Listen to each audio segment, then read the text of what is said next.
wabarakatuh. Perkenalkan, nama saya Wilda Rahmadaniati dari kelas 3D Ilmu Komunikasi Universitas Singapura Bangsa Karawang. Pada kesempatan kali ini, saya akan membahas tentang teori paradigma positivisme dalam kajian komunikasi organisasi. Yuk kita langsung aja ke materinya dan jangan lupa tonton sampai akhir. Terima kasih.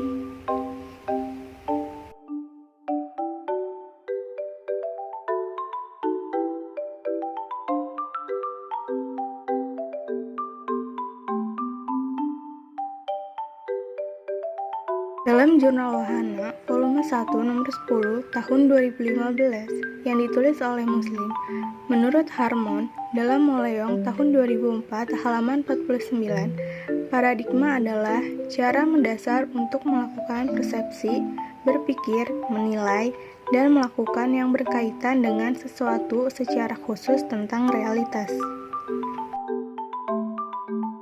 Paradigma positivisme yang pertama kali muncul dalam dunia pengetahuan pada abad ke-19 yang dipelopori oleh Auguste Comte tahun 1830 hingga 1842, lalu mendefinisikan positivisme sebagai suatu ilmu yang didasari oleh pengalaman dan pengetahuan empiris dari sebuah fenomena alam. Misalnya seperti jika kita meletakkan es batu di tempat yang panas, maka es batu tersebut akan mencair. Menurut Julianti tahun 2013, paradigma positivisme dapat dilihat dari beberapa asumsi, antara lain: yang pertama ada ontologi, yaitu hanya ada realitas tunggal dan dapat ditangkap dengan panca indera. Penelitian dapat memutuskan realitas tersebut sampai akhirnya dapat diprediksi dan dikendalikan.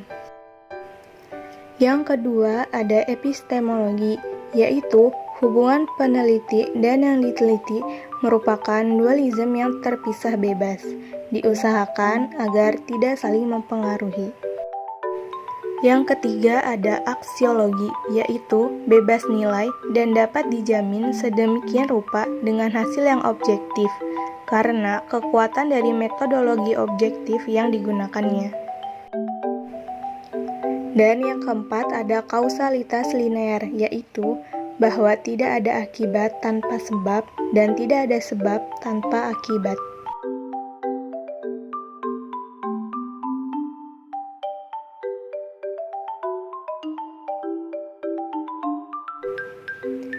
Menurut Hassi Holland tahun 2012, definisi organisasi dalam teori positivisme atau klasik adalah struktur hubungan, kekuasaan-kekuasaan, tujuan-tujuan, peranan-peranan, kegiatan-kegiatan, komunikasi, dan faktor-faktor lain apabila individu bekerja sama. Teori-teori dalam paradigma ini memandang organisasi sebagai sesuatu yang menyerupai mesin yang digerakkan oleh rencana dan kontrol dari manajemen. Menurut Jovita tahun 2011, teori yang dikemukakan oleh Taylor, Fayol, dan Weber memiliki beberapa persamaan dalam berpandangan pada teori positivisme atau klasik mengenai organisasi, yaitu: yang pertama, bahwa organisasi digerakkan oleh otoritas manajemen. Yang kedua, karyawan hanya alat guna menjalankan rencana manajemen. Yang ketiga, pembagian kerja yang disesuaikan dengan keahlian masing-masing individu. Maka, ini semua berimplikasi terhadap proses komunikasi di dalam organisasi. Proses komunikasi yang terjadi hanya sebagai alat untuk koordinasi dan kontrol dari pihak manajerial. Aktivitas komunikasi yang menyangkut tahap perencanaan dan pengambilan keputusan sifatnya terpusat di sekitar jajaran atas organisasi. Arus komunikasi dari atas ke bawah atau downward yaitu mengenai penyampaian pesan berupa pendelegasian tugas kerja.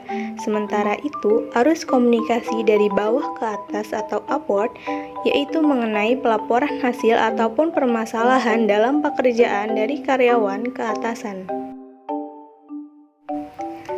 Jadi, dapat disimpulkan bahwa aliran positivisme memandang komunikasi organisasi sebagai alat guna memfungsikan manajemen untuk mengkoordinasi semua perencanaan dan keputusan terhadap karyawan untuk menjalankan rencana yang sudah diutus oleh pihak manajemen. Misalnya saja, perusahaan A, segala urusannya semua diatur dan diutus hanya dari pihak petingginya saja, dan karyawannya hanya bisa melakukan apa yang diperintahkan oleh atasannya tersebut, tanpa ikut andil dalam memutuskan segala sesuatunya. Mungkin cukup sampai di sini saja materi yang bisa saya sampaikan. Mohon maaf apabila masih banyak kesalahan dan kekurangan. Terima kasih. Wassalamualaikum warahmatullahi wabarakatuh.